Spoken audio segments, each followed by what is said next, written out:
This is George Mallory. Oh my God. Oh my God. You see that? George Mallory. Oh my God.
Was the photo missing because Mallory had reached the summit and placed it there? The ultimate tribute to his love of Bruce?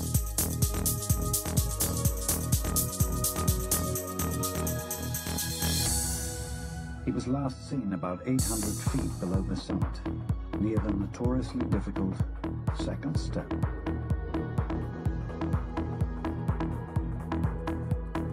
If Mallory was able to make it to the summit in 1924, he and Irvine would have had to climb this overhanging cliff at about 28,000 feet.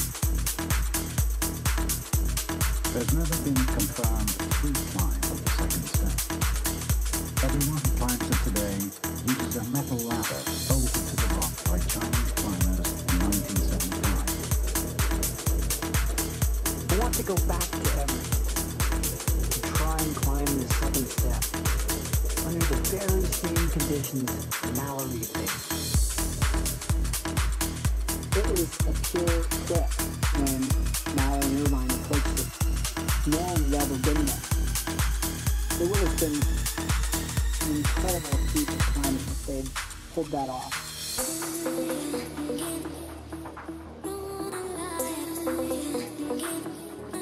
Adventure, risk. There's some people that climb, that seek it out. They want to push the limits. Mallory is one of those people.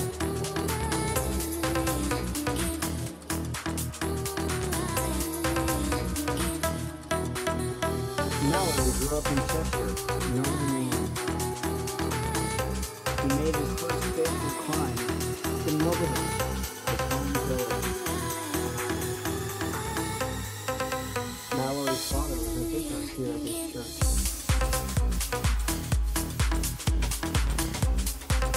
It was here that the young boy escaped and climbed up to the top of the church, age 7. And imagine climbing,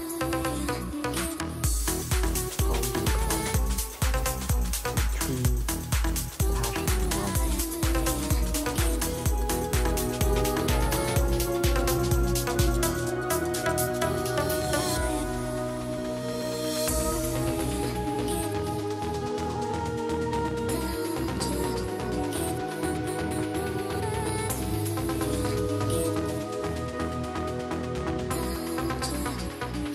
I actually think that some people climb are wired a little differently from the rest of us.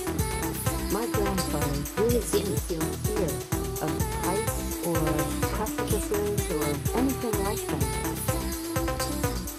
He had a way of climbing that was not quite like everyone else's. His arms and legs would just eat up a mountain, and he would start flowing over it like a wave.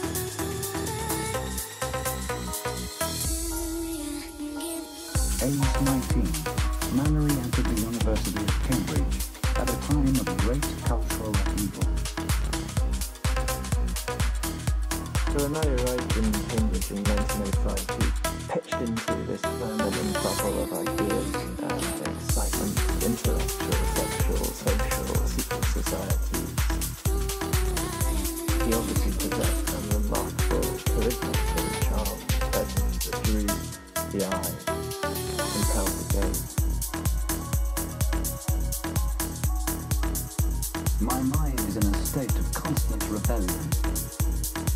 I believe that will always be so. He was a dreamer, and he was in Cambridge at a time of great and powerful dreaming. And eventually, that dream took its form in the shape of Everest. This was the golden age of exploration. Mallory watched with the rest of the world as explorers from America, Norway, and Britain raced first to the North and then the South Pole. In 1912, Captain Scott, the legendary British adventurer, died in the attempt to be the first at the South Pole. Mallory was among those inspired by the tragedy. Britain is at the waning of the empire at this time, is looking for ways to reinvigorate itself, and so attention inevitably turns to Everest as the final possibility, the third pole. Surveyors had calculated that Everest was the highest mountain in the world, but no Westerner had ever been within 40 miles. Mallory became obsessed by a mountain he'd never even seen. Everest is the highest mountain in the world. No man had reached its summit. Its existence is a challenge to man's desire to conquer the universe.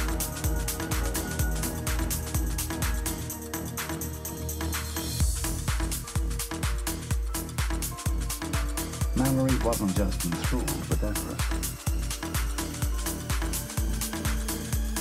He had also fallen in love with 21-year-old Ruth Turner. Right from the start, they wrote each other adoring letters. My darling, I'm longing for you. I would kiss your lips and look into your eyes, and you, all near and with me, strong and glorious and loving and laughing. I cannot find words that would be sure to convey what I feel about you. What I really want is to know you and to love you more and more. Dearest and most beloved, your loving Ruth. George and my grandmother Ruth fell madly in love in 1914. They were both idealists, really seeing kindred spirits in each other. They were married 3 days before the start of World War I. Mallory met and came face to face with death once more, fighting in the Somme, the bloodiest battle known to man. There is no reckoning with death. Life presents itself very much to me as a gift. Mallory had witnessed the mass slaughter of the First World War. His fellow soldiers, some of them 6 feet away, killed by German shelling. He knew how fragile life was, and knowing this, he wanted to live it to the fullest. He wanted the ultimate challenge, and that, in the 20s, was Mount Everest. Once the war was over, the Royal Geographical Society in London planned the first ever expedition to Everest. They needed Mallory for his supreme climbing skills. He needed their backing to realize his obsession.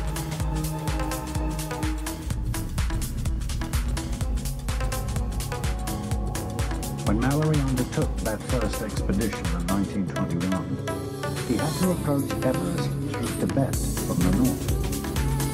The Nepalese refused to allow access to the easier south side, used when Everest was first officially climbed in 1953.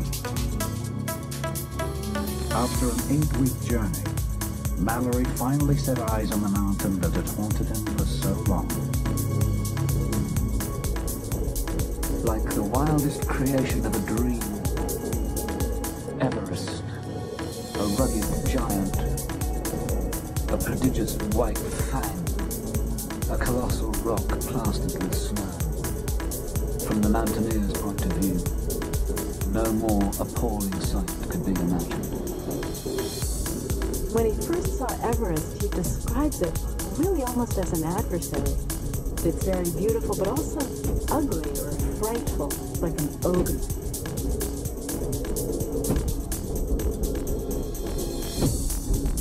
There were no maps. No one knew the terrain there. In this first trip, the trip of 1921, it was imperative that the team find the route that would lead them to the summit.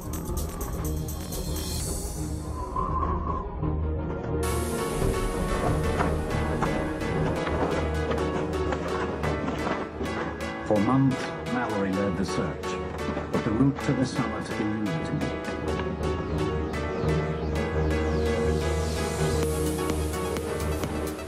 Finally, late in August, he found what he was looking for.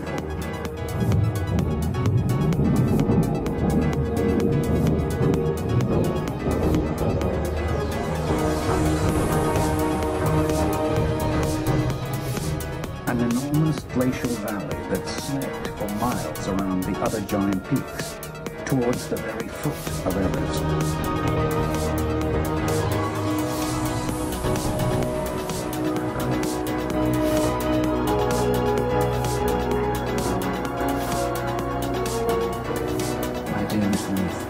We have found our way to the great mountain.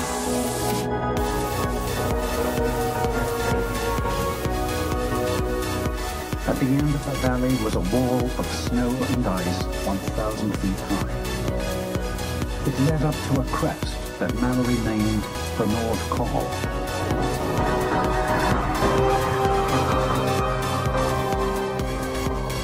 And then on to the top of the world.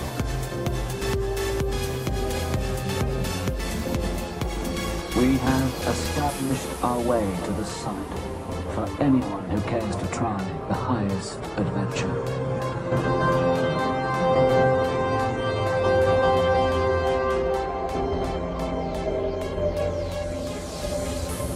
But the heavy snow that comes with the monsoon each summer quickly made climbing impossible. They had to head home.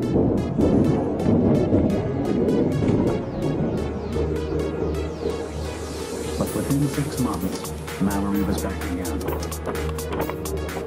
This time with film cameras to show Everest to the world.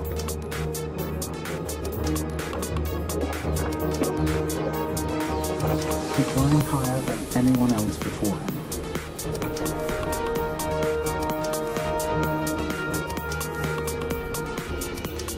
But late in the season, as Mallory led porters up the mountain, disaster struck.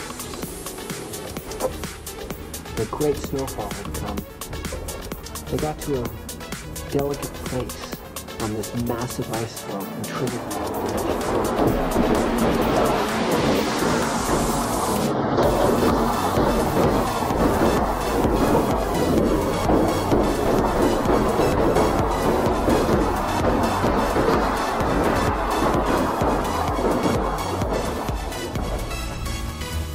My dearest reader, 7 brave men were killed, and I am to blame. It has happened forever, and I can do nothing to make it good.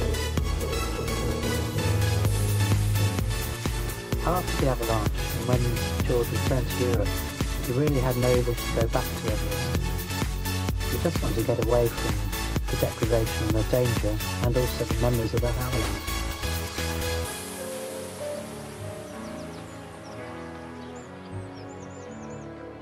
He had been away for a very long period, over 2 successive years. He wanted to get back to his wife and his family.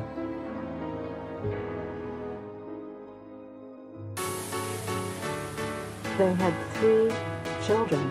My mother was the second daughter of George Mallory.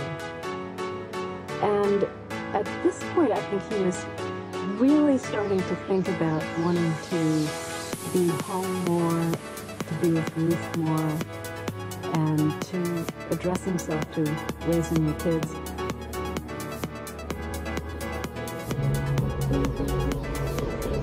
But a new expedition was being planned. And Mallory desperately wanted to be part of it, against Ruth's wishes. I love you, and you love me, and that ought to be happiness enough for a lifetime. But I do want you. We want to live together all the time, and share thoughts and joys and sorrows. And we can't apart as we can together. I am having a horrible time on a tightrope. It would be an awful tug going away instead of settling down here with Ruth. But it would look rather grim to see others, without me, conquering the summit.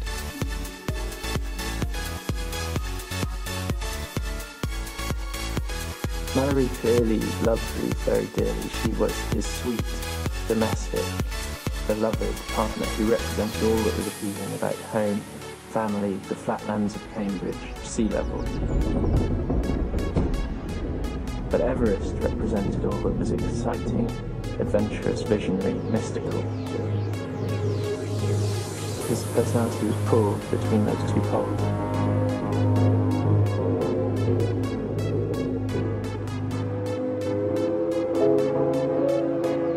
Early in 1923, the crisis came to a head when Mallory sailed to America to speak about his Everest adventures.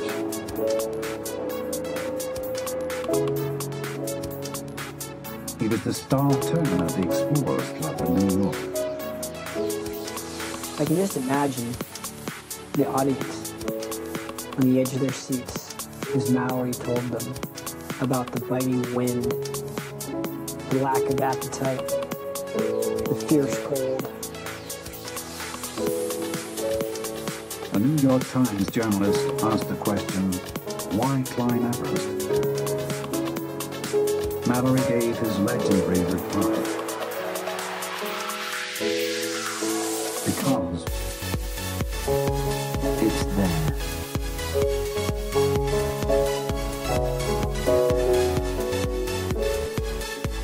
Three words that have probably become more famous than Mallory himself suggests the sort of fatalism bubbling away of Mallory. The mountain remains, it's unclimbed, and so the quest remains. And he is the man who is locked into this almost fairy tale relationship with the mountain. He's been twice, and he must go back the third time.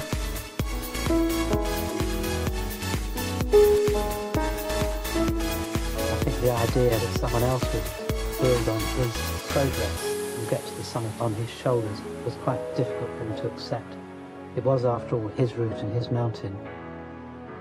It is actually a surprisingly selfish thing for someone like Mallory to experience, but then mountaineers all do have this kind of element of selfishness deep down.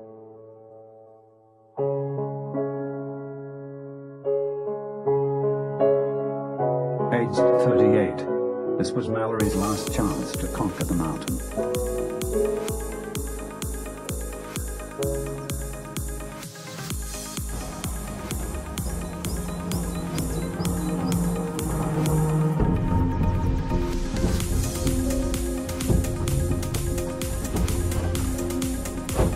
Conrad Anker will follow Mallory's footsteps, leading his own expedition to Everest and the second step.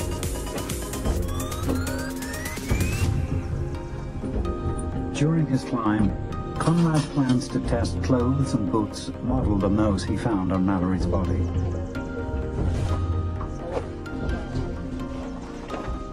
Using this replica clothing, I'm gonna have this chance to go back and see what it was like for Mallory to try climbing Everest in 1924.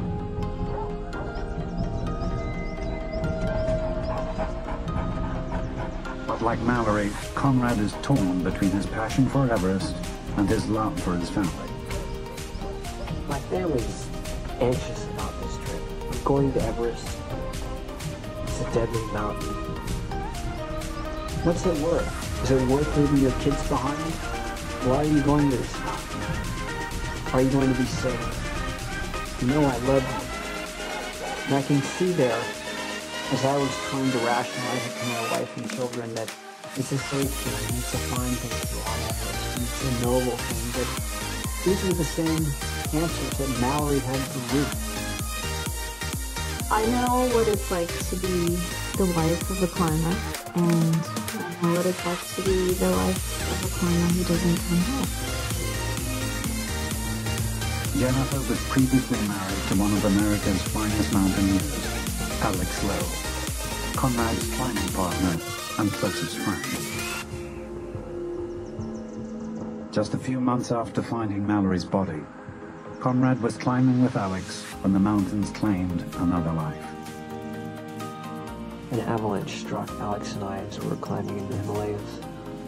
He died, and I was 3 feet away from him. You could just look at him and tell that he was burdened with this world of guilt and grief, that somehow he could have prevented Alex's death.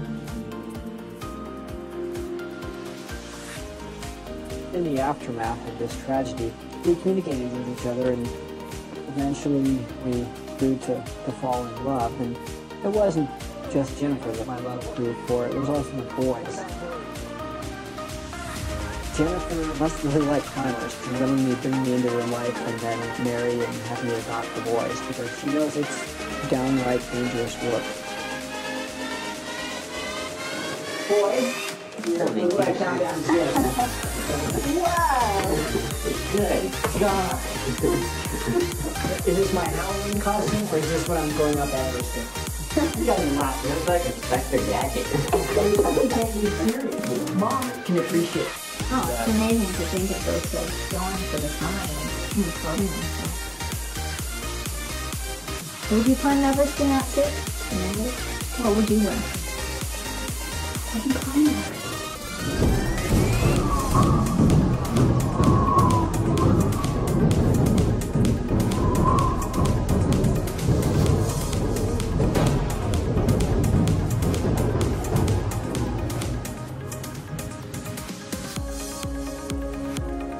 Before climbing Everest, Mallory had to choose his climbing partner. Among the candidates was a 21-year-old chemistry student, Andrew Sandy Irvin, a mountaineering novice. My great-uncle Sandy Irvin took life by the horns, and if there was an opportunity that presented itself to him, he would take it. He loved the theatre, he loved cars, and above all, he loved women. And he had this very indiscreet love affair with his best friend's stepmother. It was a terrible scandal. But Sandy Irvin was, first and foremost, an oarsman. And when he got to Oxford, he was selected to take part in the Oxford and Cambridge boat race. The annual boat race was the most prestigious sporting event of the day.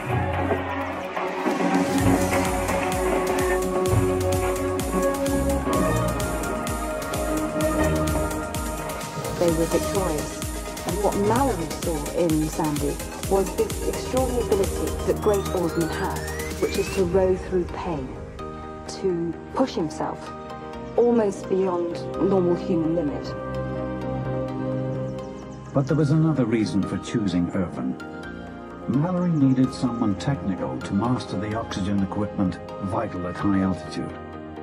And unlike Mallory, Irvin was very practical.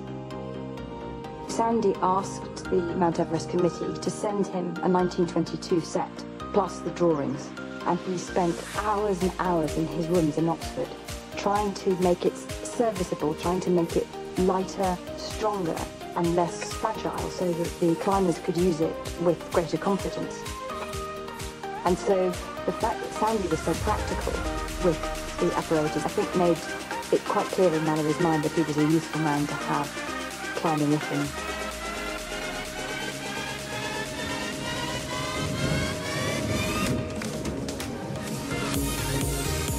Conrad Anker has also chosen a young Englishman as his climbing partner, Real Hogan. Like Irvin, Real is young, strong, a natural athlete, and has never climbed at high altitude.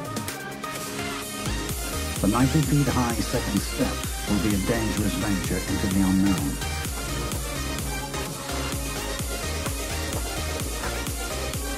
I'm definitely concerned about the altitude and the acclimatization process, just because I've never been high enough before to know whether, I might be one of those people that it doesn't gel with. I don't want to let Conrad down, and I'm sure Irvin felt some of that pressure.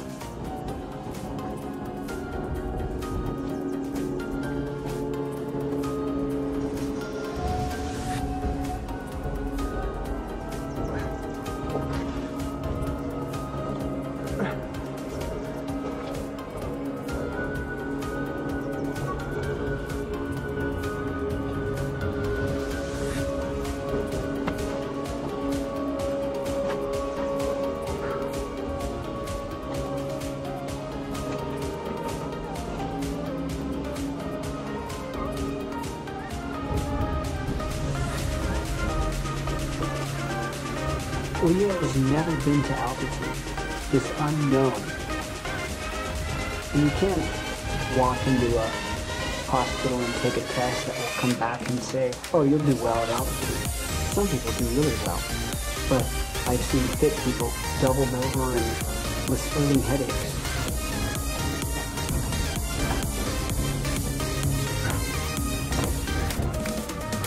Being invited to climb the highest mountain in the world with Conrad, one of the best climbers in his generation, is such a privilege.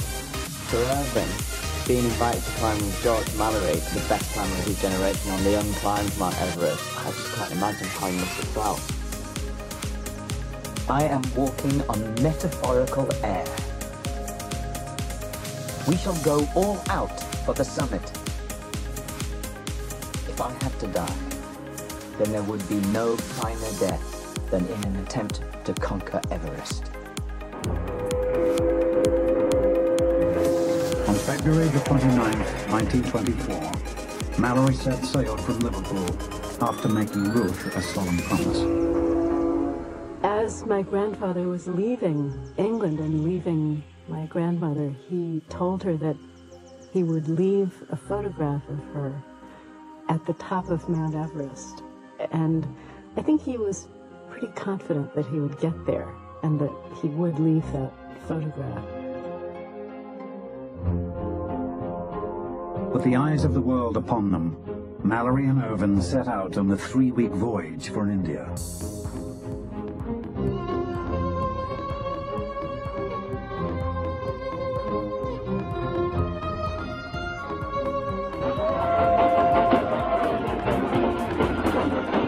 Late that March, their convoy began its 350-mile trek.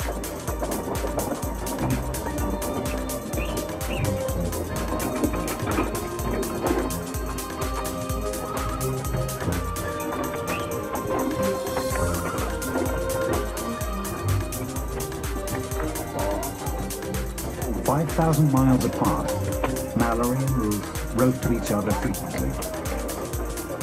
Couriers carried their letters across the world, and after the months of tension they'd gone through, he and Ruth made up. I do miss you a lot. I know I have rather often been cross and not nice, and I'm very sorry. I was unhappy at getting so little of you. Very, very much love to you, my dear one. Your loving Ruth. Dearest one, we went through a difficult time together in the autumn. Your letters bring me much nearer. I wish I had you with me. You can think of the relationship between Mallory, Everest and Ruth as a kind of love triangle. When he was at home with Ruth, he was dreaming of Everest. When he was away with Everest, he was dreaming of Ruth. Until a certain point, until he got sufficiently close to the mountain that it cast its spell over him.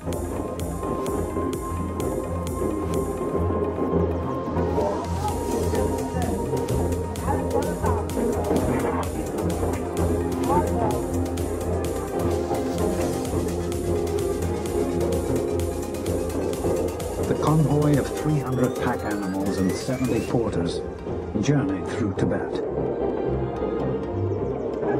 Provisions included 4 cases of Montebello champagne and 60 tins of quail and foie gras.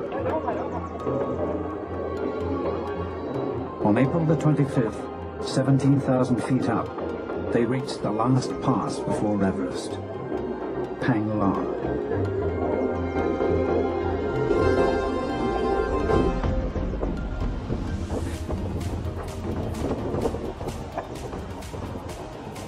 The Panglar is the pass where you get the first stunning view of Everest, right? Yeah, and it's this vista. You've got 5 of the world's highest peaks in one view.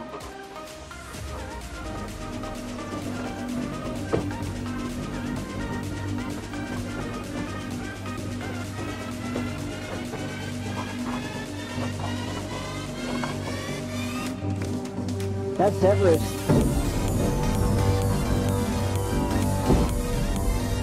Wow.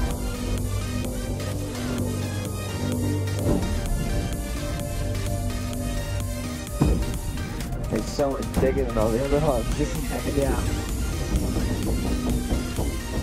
It's really special how we haven't had any sign of the mountain, and then you drive up to this high pass, and then she just reveals herself in all her glory. You know, Chomolungma, Mother Goddess of the Earth, the mountain we call Everest, just bang!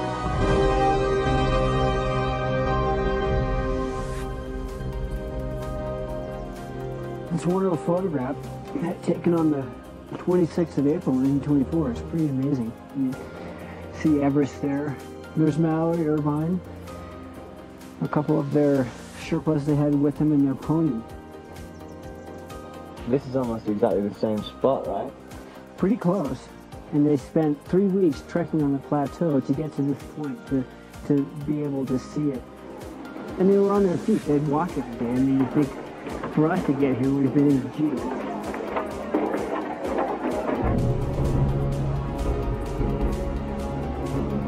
On April the 29th, Mallory and Irvin set up their center of operations, base camp, 12 miles from the summit.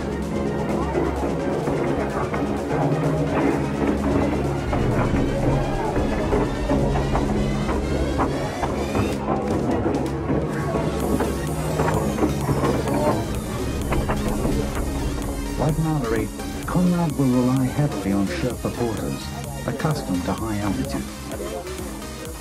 But this is still a dangerous mountain. Over 200 people have died here, among them many Sherpas. Well, most important is safety. 10 fingers, 10 toes, 1 nose. I'll come back. 2 eyes. Yes, 2 eyes. Oh, good. Yeah. And if you see something with us, if we look sick, then you tell us and say, go down. Barasab your China, Barasab finish.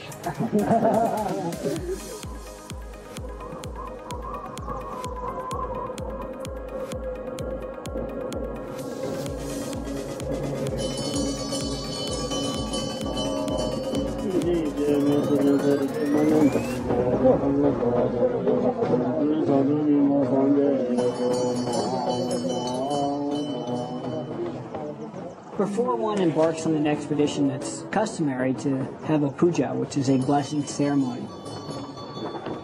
As Chomolungma is mother goddess of the earth, the mountain is a deity for the Tibetans and the Sherpas. Safe passage depends upon having a good puja.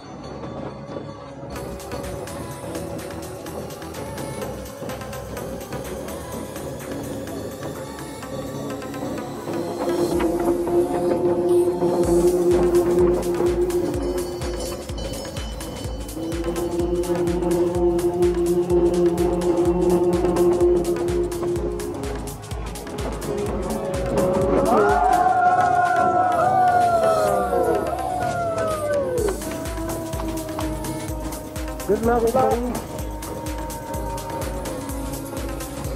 Lots of luck.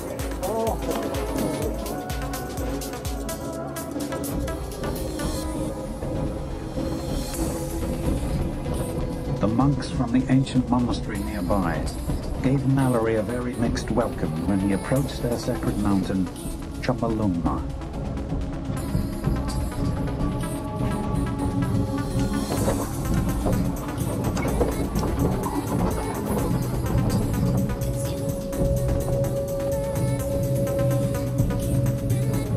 It was 83 years ago on this day, May 15th, that Mallory and his team came here for a blessing from the Lama.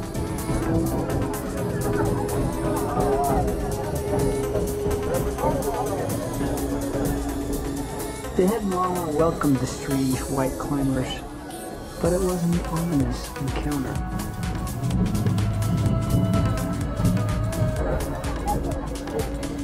Along with the blessing, the Lama had a very stern warning for the expedition. He spoke of disaster to come, prophesying that the mountain's demons would delight in forcing the climbers off Everest. The monks had even created an illustration, a very gruesome one, of the gods disemboweling a Western man and pitching him into hell. It must have been a terrifying moment for Mallory. He was not a superstitious man, but I think it would have been hard to be in that landscape at that time on a third expedition and not feel the atmosphere to be saturated with signs and portent and hints and forebodings.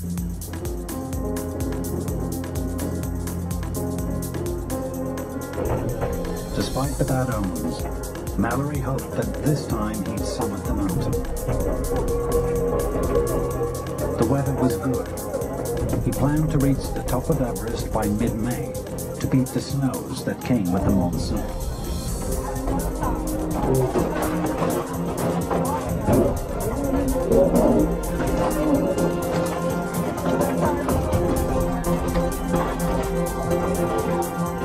On May the 2nd, 1924, a giant convoy of climbers and porters made its way out of base camp.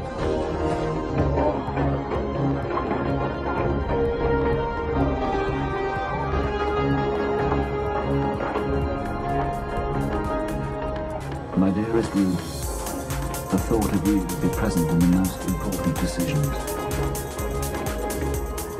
I am eager for the great events to begin.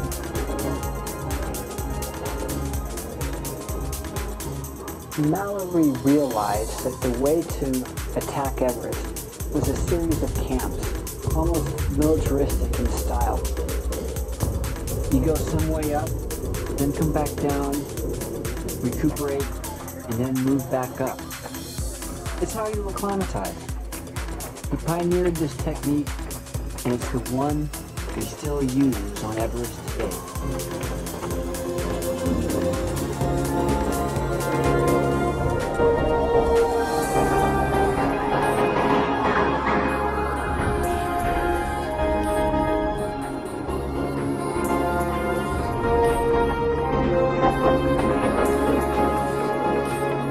Conrad and Leo follow Mallory's route through a forest of ice pinnacles up to Camp 3.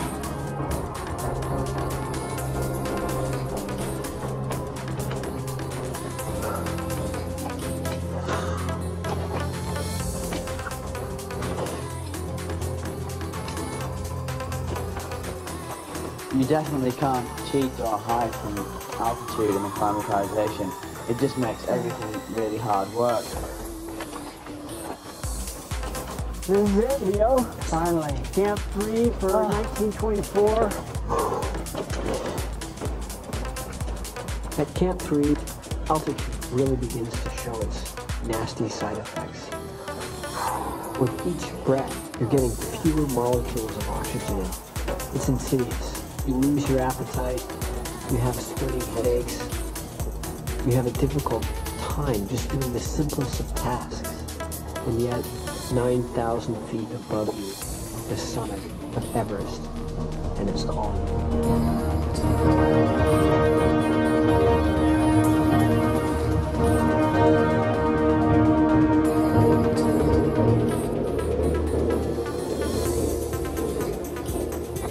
Somewhere above their Camp 2, Mallory and Irvin experienced their first bout of bad weather. A storm came in, the temperatures plummeted, and Mallory realized that it wasn't going to be easy street up to the summit of Everest. My dearest girl, I was acting as a lone horse and arrived first in Camp 3. The glacier was everywhere beneath the stones. My boots were frozen hard on my feet. I was a good deal depressed by the situation. I love you always, dear one. Should we try it on? Yeah, I'm pretty keen to see how this stuff works. Alright, Works check pretty this well. out. Can you imagine climbing up with these things? That's something else. So I've got every layer on here. Mallory and Irvine had 7 layers on when they went for the summit in 24. But the big difference is here in the footwear. I'll tell you, the rest of this outfit seems pretty good, but compared to the boots that we wear these days, these things look decidedly, inappropriate.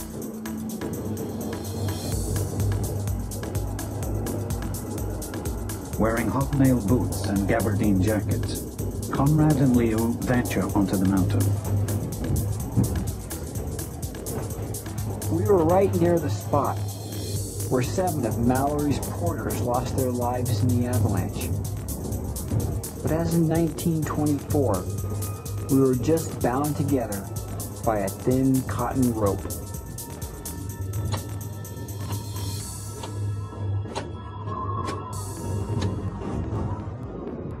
Using Mallory's technique, Conrad cuts steps into the steep ice slope.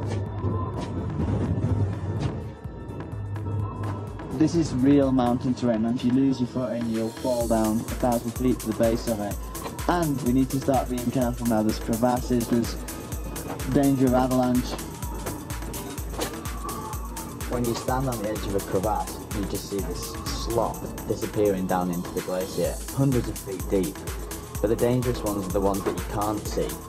You can be walking across a snow bridge just a few feet thick and fall through it to certain death. That's deep, isn't she? Yeah. Climb that bridge!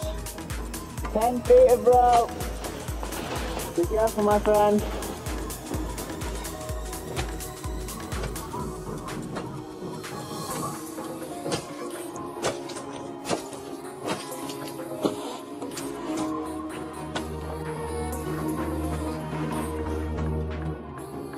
It's phenomenal that they were able to get to 28,000 feet in what I would basically call including you walk through the forest.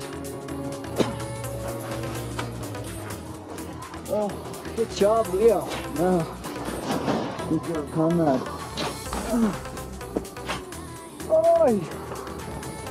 Oh, I'm knackered.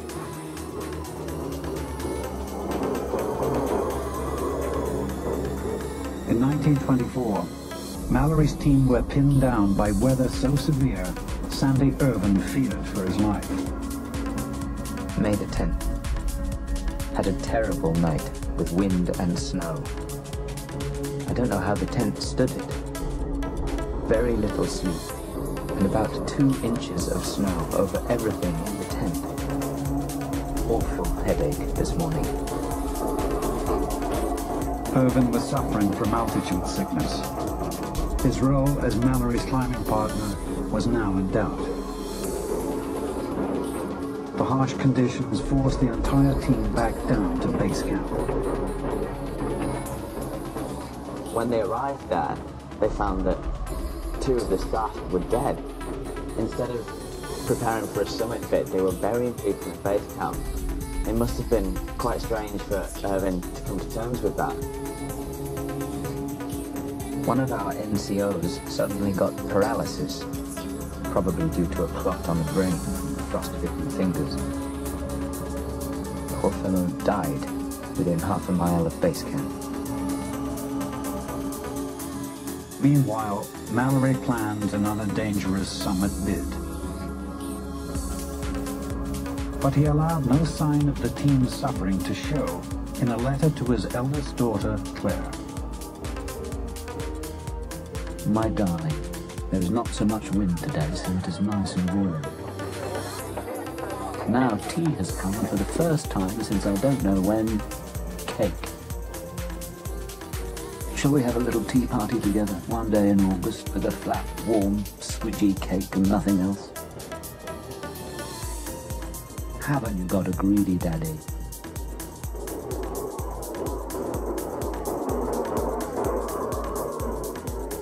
It was already mid-May, and soon the snows would come. The monsoon arrives early June every year. It releases a tremendous amount of snow. Climbing is impossible.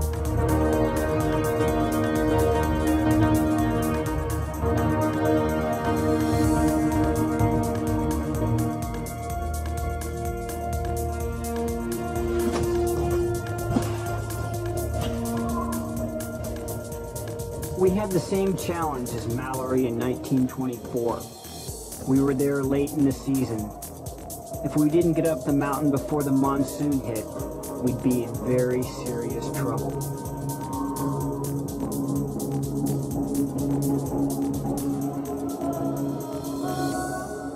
Over 22,000 feet up, Conrad and Leo start the ascent of Everest itself.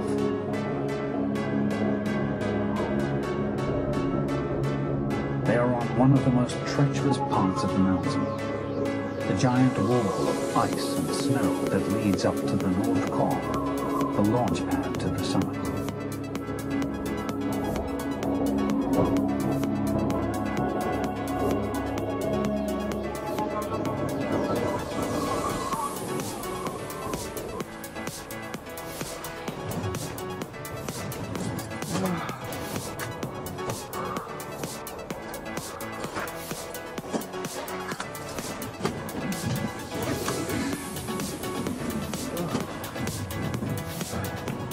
Despite all the modern equipment, the altitude hits Leo hard. You know, this is the first time I've ever been to this altitude, and you just move so desperately slowly. It's unreal, you know, you just can't believe, like, you take 2 steps and you're completely out of breath, and I'm sure it's only going to get worse as you get up.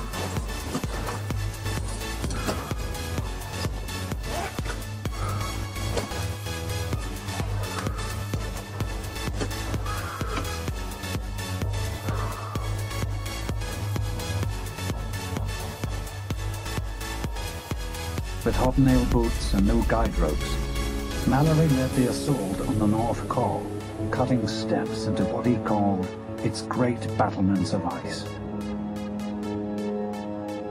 The North Col was a triumph. I enjoyed the conquest of the ice wall and making the steps. Afterwards, I was practically bust to the world. Looking back down the valley, he was already higher than the greatest peaks in Europe or America. But the summit was still 6,000 feet above.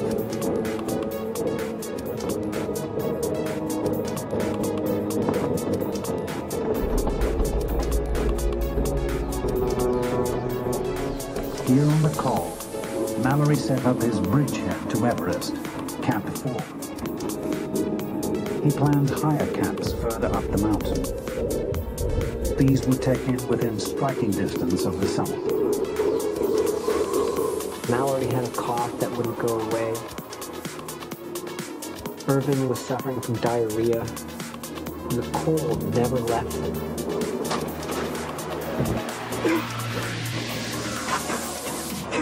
My dearest Ruth, I couldn't sleep.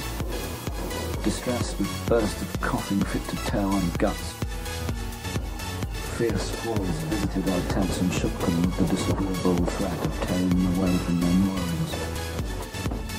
There was never a more determined and bitter enemy.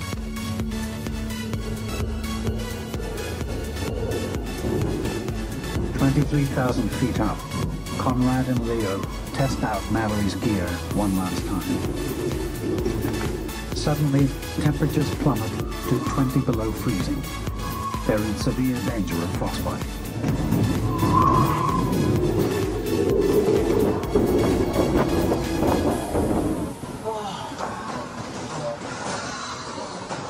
Thank you, Ingvar. No problem.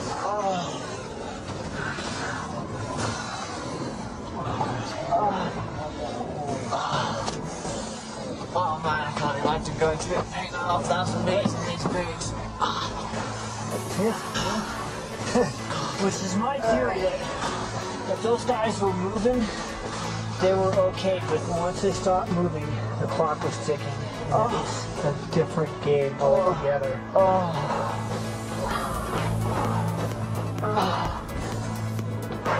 That was freezing.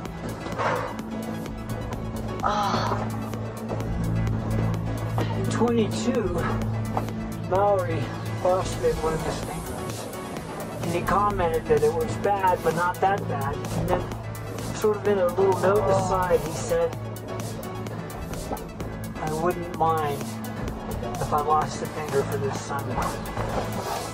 And if I was in his shoes, I probably would have thought the same thing, because it was the golden age of exploration.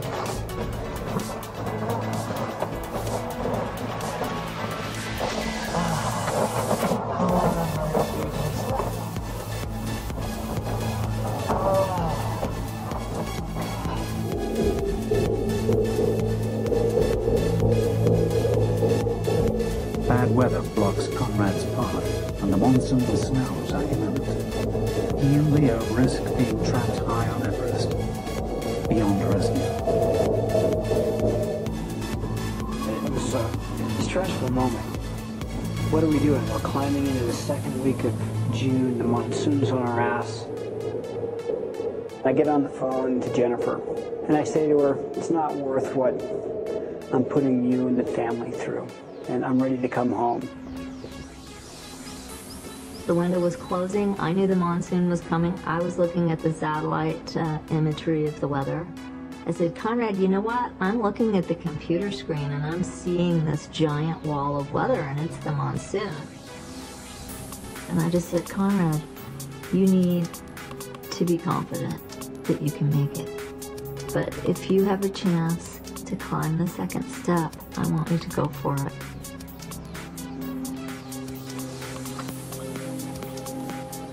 My dear one, what is happening to you?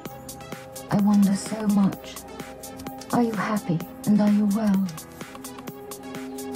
All the immortal love my soul has is with you. Ruth. Early in June 1924, two of Mallory's team, Norton and Somerville, pushed on up the mountain. But Everest forced them back. Snowblind, Norton had to be carried down. Somerville almost choked to death before coughing up part of his frostbitten larynx. Clearly, it was time to go home. They were weak with exhaustion. The monsoon was due, but Mallory refused to give in. My dear girl, this has been a bad time altogether. Perhaps it's mere folly to go up again, but how can I be out of the hunt? 6 days to the top from this camp. It's 50 to 1 against, but we'll have a whack yet. And do ourselves proud. Great love to you, ever your loving George.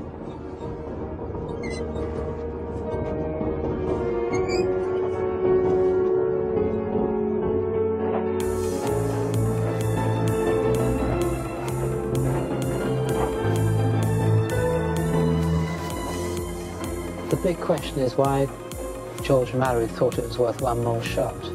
And I think the way to reconcile the overriding conflict in his life is actually to climb the mountain and be done with it and go home to Ruth and say, I've done it, it's over, now we can get on with the rest of our lives. He knew that this was it. He couldn't come back again later if he didn't get to the top. It would be impossible to put Ruth through that again. I must tell you, dearest one, I feel full of energy and strength. My plan will be to carry as little as possible, go fast, and rush the summit.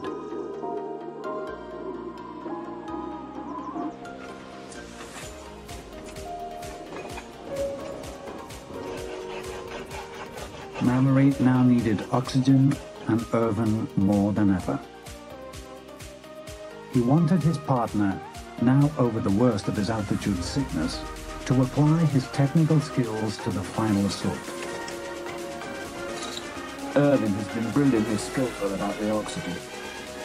He's practically invented a new instrument. 5th of June. It will be a great triumph if my impromptu apparatus gets us to the top. It has been very trying for everyone, with terribly strong reflection off the snow. I've prepared 2 oxygen apparatus for our start tomorrow morning. These are the last words written by Sandy Irvin. He would have gone wherever Mallory would have wanted him to go. And I'm quite sure that he had every intention of coming back from the mountain with both feet, both legs, both arms intact. I don't think he even truly entertained the idea that he would die. I think he believed that he was indestructible. Early on June the 6th, support climber Noel Odell photographed Mallory and Irvin as they set out from the North Col.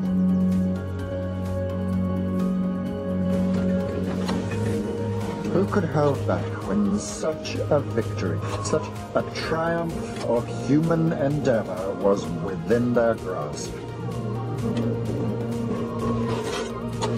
One must conquer, achieve, get to the top, to know there's no dream that mustn't be dared.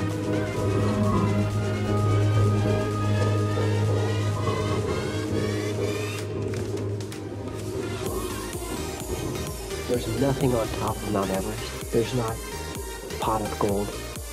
Why are we doing this? You want the glory. You want that feeling of standing on top of the world. Gambling on beating the monsoon, Conrad makes his choice to follow Mallory up to the second step. We're starting our summit bid, and it's the 10th of June. I think the 5th of June is the latest anyone's ever climbed pre-monsoon. There's clouds in the background are an indication of monsoon rolling in, so we're going to play it by ear, one day at a time, but this is our window.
On June the 7th, cameraman John Noel filmed the last images of Mallory and Irvin.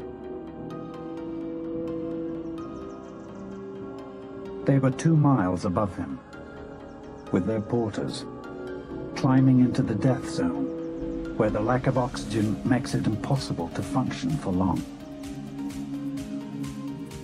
In the death zone, above 26,000 feet, the body enters into what is known as necrosis. One is dying.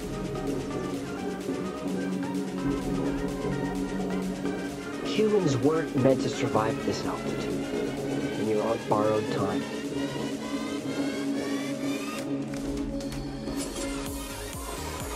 As they enter the death zone, Conrad and Leo use oxygen, like Mallory and Irvin before them.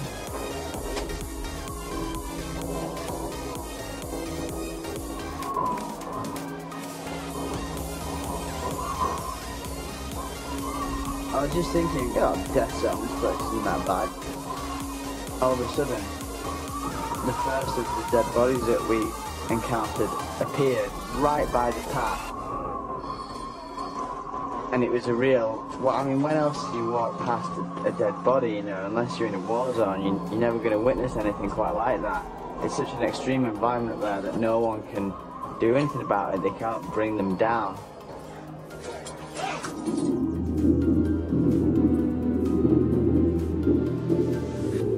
High in the death zone, some 2,000 feet below the summit, Mallory and Irvin pitched their last camp. Here Mallory wrote to cameraman John Noel, who was waiting further down to film the moment of triumph. Dear Noel, we'll probably start early tomorrow to have clear weather. Start looking out for us either crossing the rock band under the pyramid or going up the skyline at 8 p.m. Clearly he meant to say 8 a.m.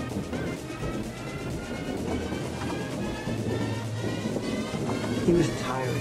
He'd been on expedition for 3 months and now over 3 days in the death zone.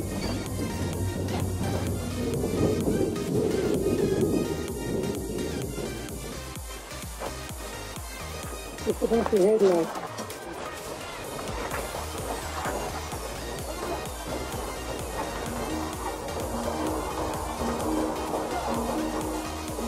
We knew the monsoon was imminent.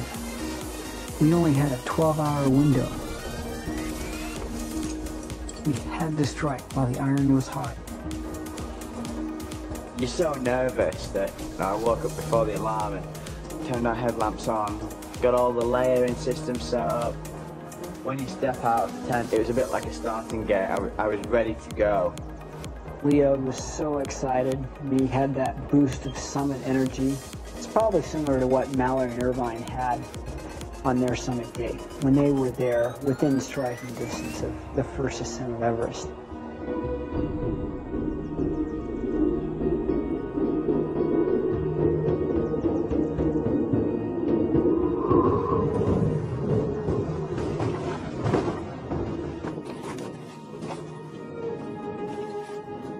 Imagine the morning of June 8, 1924.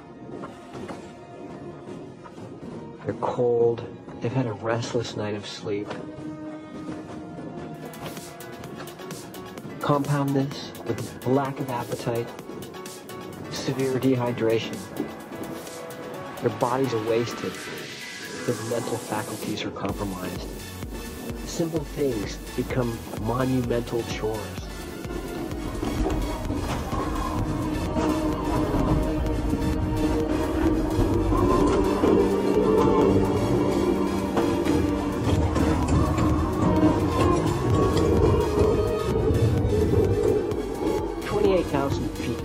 Limit of what is humanly possible.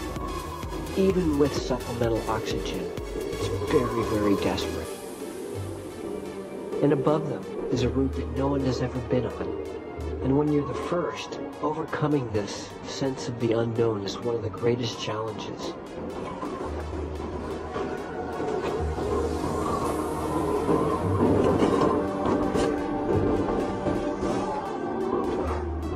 Think about it. The anxiety, the fear, the trepidation, combined with the exhilaration, all those things stirring around and held fast by pain and suffering.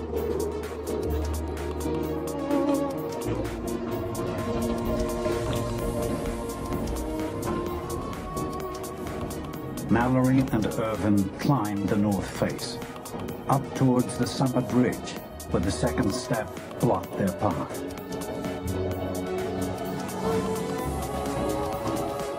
We got to the ridge just on schedule, right after dawn.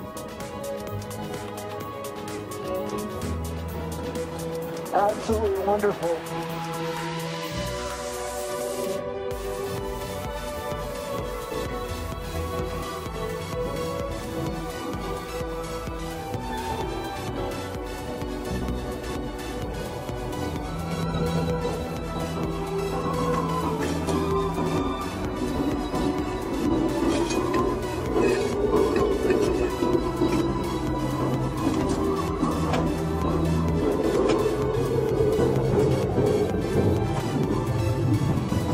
At 12:50 on June 8, 1924, support climber Noel Odell sighted Mallory and Irvin through a gap in the clouds.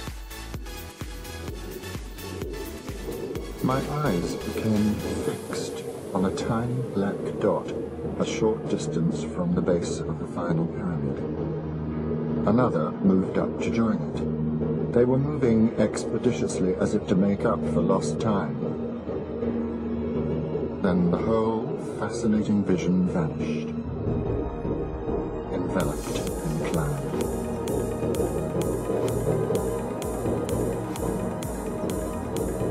Mallory and Irvin were missing. No trace can be found. Awaiting orders. Instead of capturing their victorious ascent, cameraman John Noel had to film the search for them.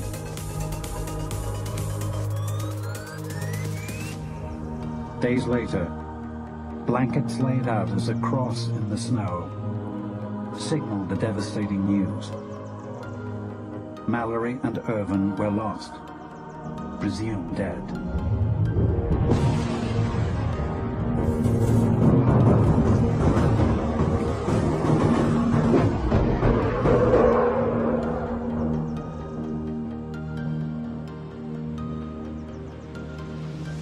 Mrs. Mallory, Herschel House, Cambridge.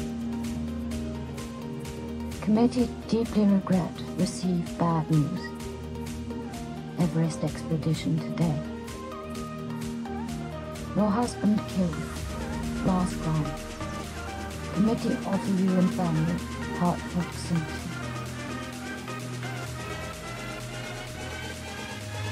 Ruth received the news one evening. She decided not to tell her children that night because they'd already gone to bed. She actually went to bed herself and slept with that terrible knowledge. And then in the morning, woke them up and took them into her bed, told them this terrible news. George's spirit was ready for another life, and his way of going to it was all beautiful. I know so absolutely that he ought to fail in courage or self-sacrifice. If only it hadn't happened, so easily might not have.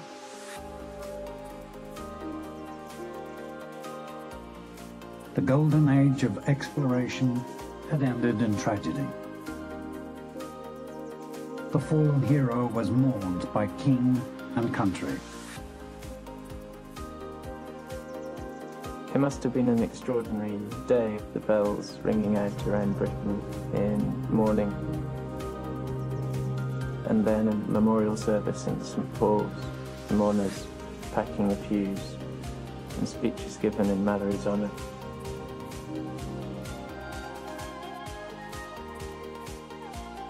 Mallory the man soon became Mallory the legend. Many people were convinced he had reached the top of Everest. But to summit, he would first have had to free climb the second step. On June 14th, our expedition reached the second step. This formidable rock face that stood between Mallory and the summit. The ship was cleared the fixed ropes and hauled the ladder away, restoring the second step to what it was like in 1924.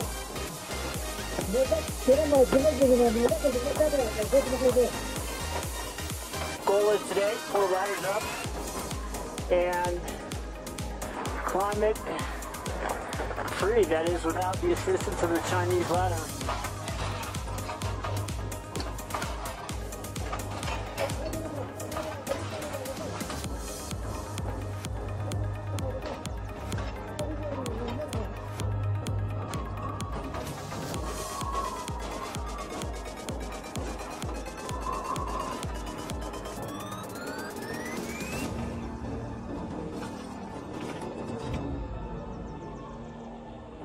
This whole time on the expedition, I knew it was going to come down to this half hour on a cliff band at 28,300 feet. Could I do it? In the form that Mallory and Irvine would have encountered it. Free of any ladder, free of any rope, free of any indication of man. You have the whole north face of Mount Everest all the way down to the central glacier below. 8,000 feet of exposure. God, what am I doing?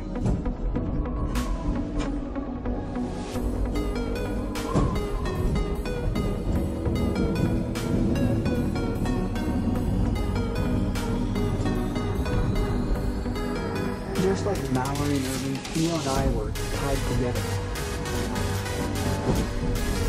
It's the brotherhood of the rope.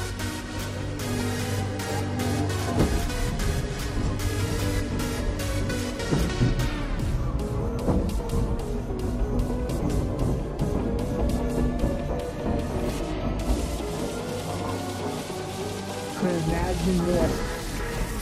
June 8th, 1924.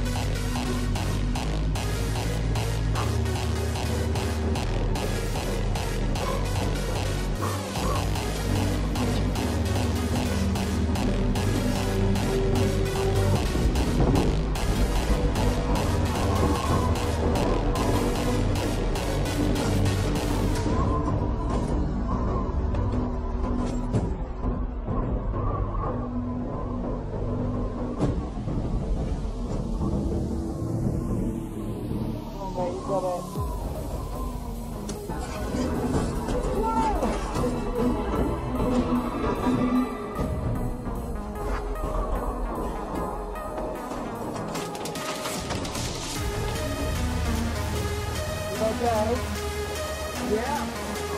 Man. What happened? Bad step.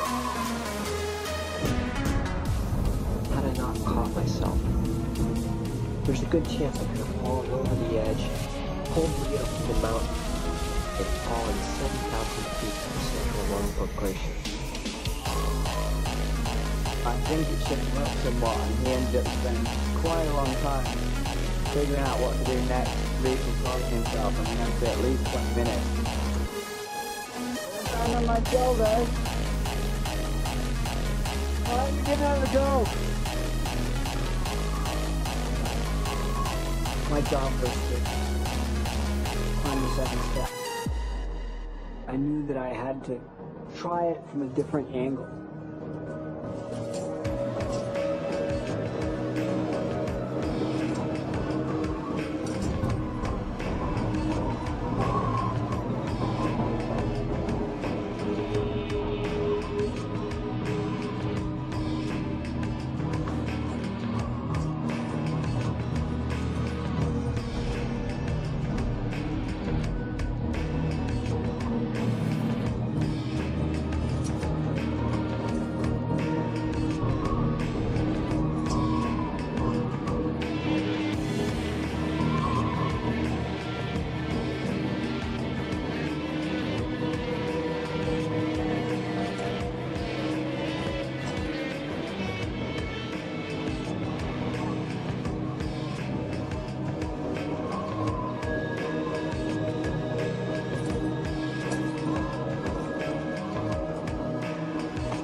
Okay. Hot step, Brad.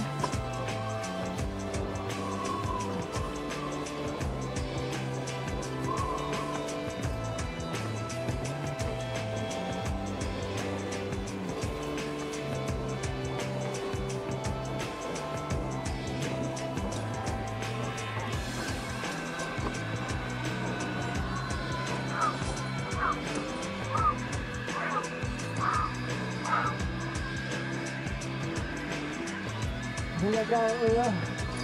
I got it.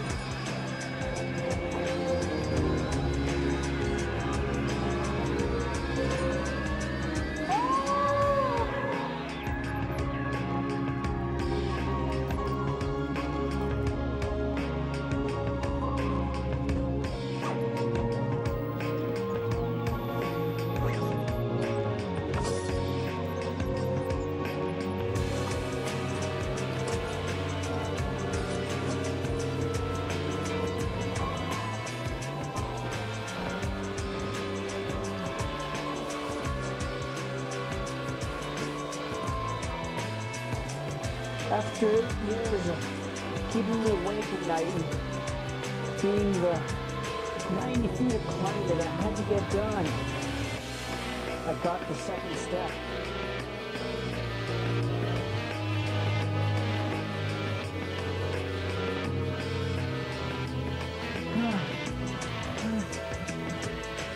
I can't breathe.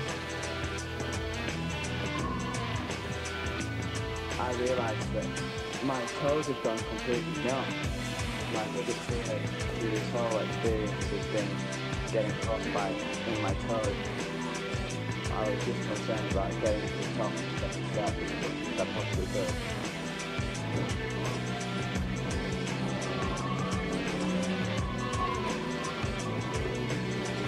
I thought about Mallory. Our ascent of the second step opens up the possibility that they could have pulled it off. Yeah. Earlier I was under the impression that the second step was an impossibility for climbers of that time. Now, I'm changed on that. They definitely were capable of doing it.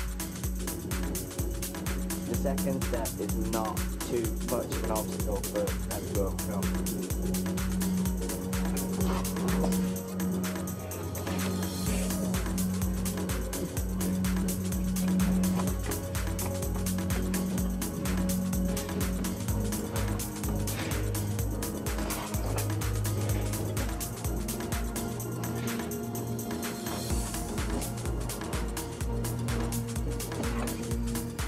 They were determined, and if they were strong and they were moving quickly, there's a chance they made it to the top. Dear one, I will be thinking of you as you set off for the summit. I know you can achieve your wildest dreams.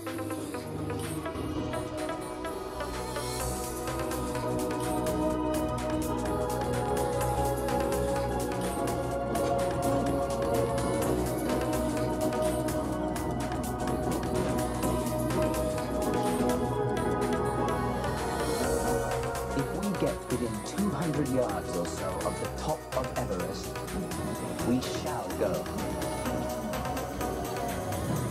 And if it's a one-way ticket, so be it.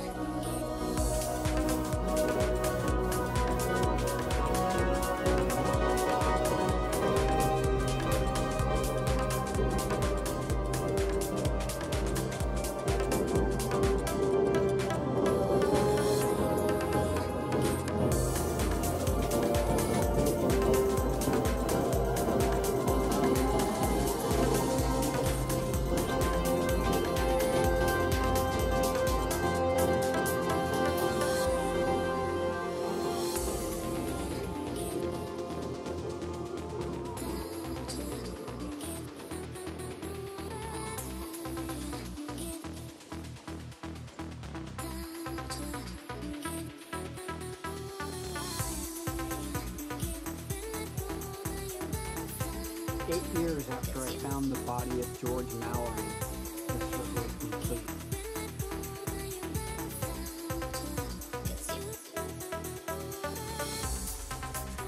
A few hours before the monsoon closed in, Leo and I ascended Mount Everest.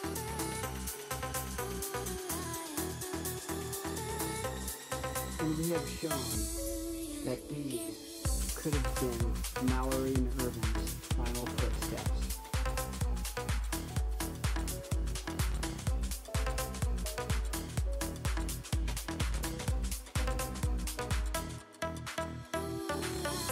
Is this the summit crowning the dead?